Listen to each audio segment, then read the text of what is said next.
While many groups and governments wish to censor the internet, Israel and its partisans are among the most globally significant. They work to promote the Israel narrative while blocking facts about Palestine, the Israel lobby, and other subjects they wish to cover up. Much of this is done by devoted individuals acting independently, voluntarily, and relentlessly. But many of these activists are part of orchestrated, well-funded projects sponsored by the Israeli government and other pro-Israel groups. They utilize Israeli soldiers, students, American teens and seniors, and range from infiltrating Wikipedia to influencing YouTube. As we'll see, some even operate out of Jewish community centers in the US. One such group is the Israeli military's New Media Desk. It is well known nowadays that what happens on Facebook, Twitter, and YouTube has great influence on events as they occur on the ground. The internet, too, is a battleground. It is thus comforting to learn that the IDF employs soldiers who tweet, share, like, and more. Another project initiated in 2011 by the National Union of Israeli Students has the stated goal to deepen and expand Hasbara, or state propaganda activities of students in the State of Israel.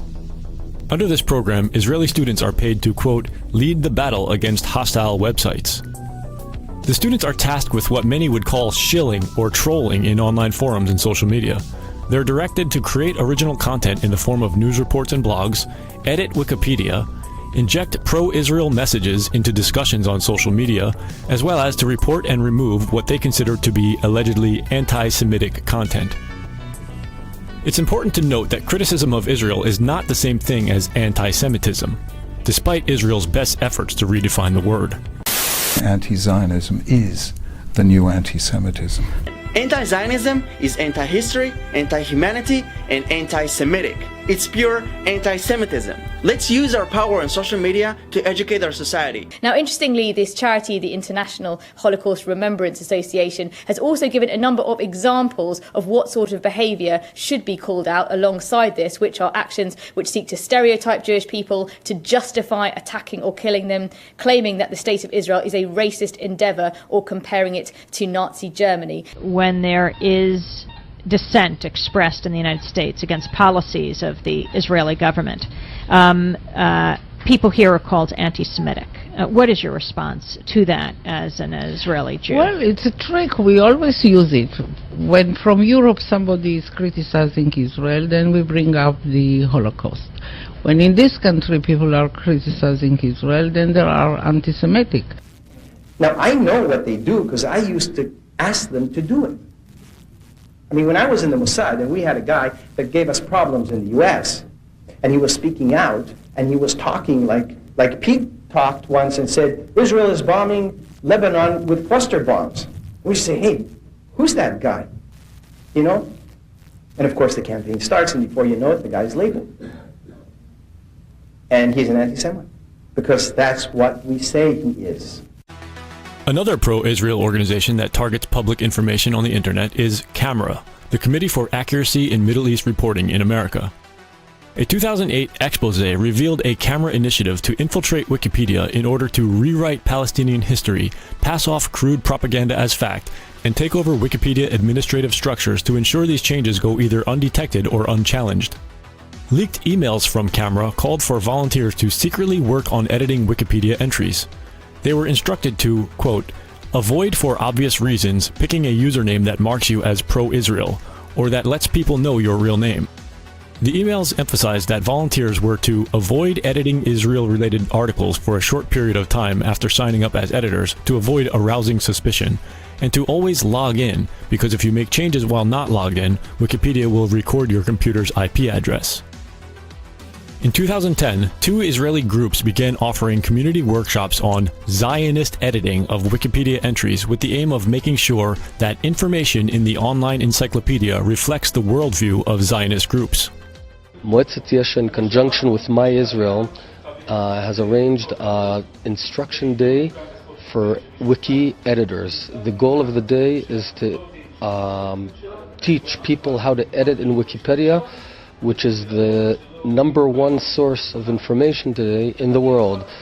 As a way of example, if someone searches the Gaza flotilla, we want to be there. We want to be the guys who influence what is written there, how it's written, and to ensure that it's balanced and Zionist in nature. And again in 2013, there was evidence of pro-Israel tampering with Wikipedia when an employee of an Israeli institute called NGO Monitor edited articles about the Israeli-Palestinian conflict in an allegedly biased manner. According to the Israeli newspaper Haaretz, Dreiman concealed the facts that he was an employee of NGO Monitor and that he was using a second username which is forbidden under Wikipedia's rules. In 2017, yet another Israeli project was launched with the intention of controlling discourse and promoting a pro-Israel narrative online. Known as ACT-IL, the project uses a software application that leverages the power of communities to support Israel through organized online activity. The software is a joint venture of Israel's IDC University, the Israeli-American Council, and another American group called the Maccabee Task Force, which was created to combat the international boycott of Israel over its human rights abuses, which it terms an anti-Semitic movement. The project is also supported by Israel's Strategic Affairs Ministry and Israel's intelligence community. Its CEO is an 8-year veteran of Israeli Army intelligence named Yarden Ben Yosef. Israeli media Ynet News reports that the Israeli military has begun scouring Jewish communities abroad for young computer prodigies to recruit for its ranks. In Operations Pillar of Defense and Protective Edge, we set up the first advocacy situation rooms here at IDC. We operated together with hundreds of volunteers who work around the clock for Israel on social media networks. Through the operations, we realized that when many people work together, it is effective. This understanding led IAC and IDC to partner and found ACT-IL, the online community for Israel. Jewish news site The Forward calls ACT-IL a new entry into the online propaganda war that has thousands of mostly US-based volunteers who can be directed from Israel into a social media swarm. Its work so far offers a startling glimpse of how it could shape the online conversations about Israel without ever showing its hand. The Forward article reports that the project recruits Jewish teens and adults and sometimes operates out of local Jewish community centers. They are referred to as media rooms, and there are at least 5 of them planned or active in the United States, including 1 in Boston, 2 in New Jersey, and 1 opening soon in New York. After being given ACT-IL advocacy training, the volunteers are instructed to complete missions, which are assigned from a headquarters in Herzliya, Israel. The Forward reports that in November, the Boston Media Room created a mission for the app that asked users to email a Boston area church to complain about a screening there of a documentary that is critical of Israel. The proposed text of the email likened the screening of the film to a white supremacist riot. In reality, the film, Occupation of the American Mind, investigates Israel's PR war in the US and was promoted by respected American progressives, including Democracy Now!'s Amy Goodman. We hear over and over again that the conflict comes down to Palestinian terrorism and Israeli security. If rockets fly on your head, you're allowed to defend yourself. And what gets pushed out of the frame entirely is the fact that for almost 50 years, Palestinians have been systematically dispossessed from their land and denied their most basic human rights. They have been able to effectively defend the indefensible to the American public.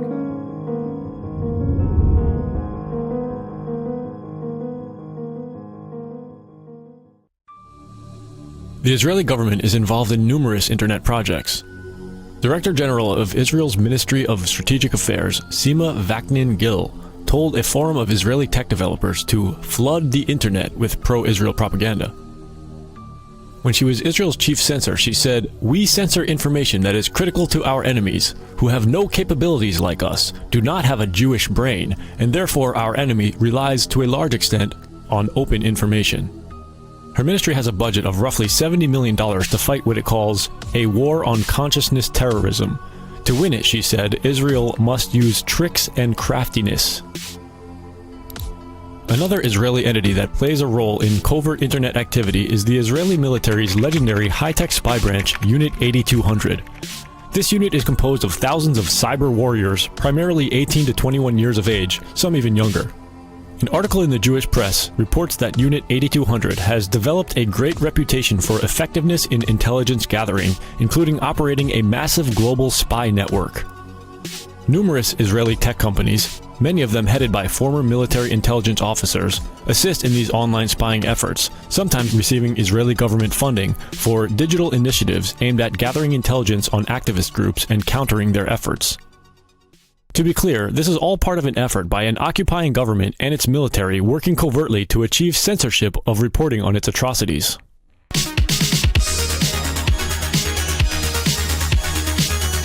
Major internet companies have reportedly been cooperating with Israel. In 2015, Israel's deputy foreign minister visited Silicon Valley and met with YouTube's CEO and Google's director of public policy. Afterwards, Israeli media reported that it was agreed that the companies would strengthen ties with the foreign ministry and build a regular mechanism of control to prevent the distribution of these incendiary materials on the network. Google is not the only tech company with close ties to Israel. For example, Facebook's head of policy in Israel, Jordana Cutler, had previously been employed for many years by the Israeli government. In 2016, Fortune magazine reported that Facebook, Google, and YouTube are complying with up to 95% of Israeli requests to delete content that the government says incites Palestinian violence.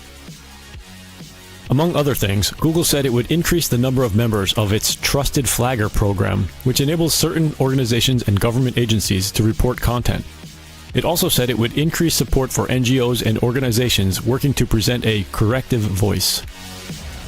One such trusted flagger is the Anti-Defamation League, commonly known as the ADL, whose mission includes standing up for Israel. The ADL considers criticism of Israel to be anti-Semitism. The ADL has created something it calls the Online Hate Index, aimed at recognizing what it considers hate speech and targeting it for censorship. By combining artificial intelligence and machine learning with social science, the Online Hate Index will ultimately uncover and identify trends and patterns in hate speech across different platforms. A leaked secret January 2017 ADL strategy paper detailed how to counter the pro-Palestine movement. Among its many strategies were some focused on the importance of efforts in cyberspace. The paper called for a mix of policy advocacy and industry engagement with corporations such as Google, Facebook, and Twitter in a manner consistent with the ADL Center for Technology and Society and its Anti-Cyber Hate Working Group. The detailed 32-page document reported that in recent years, a massive investment of resources and talent had been directed against the pro-Palestine movement. One of the results, the paper said, was to create a worldwide pro-Israel network. It was this network that the report sought to mobilize.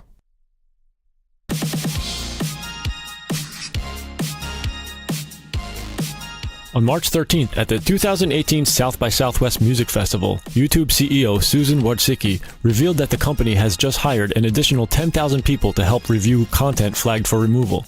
She also talked about a new feature that will soon be added to the platform. When there are videos that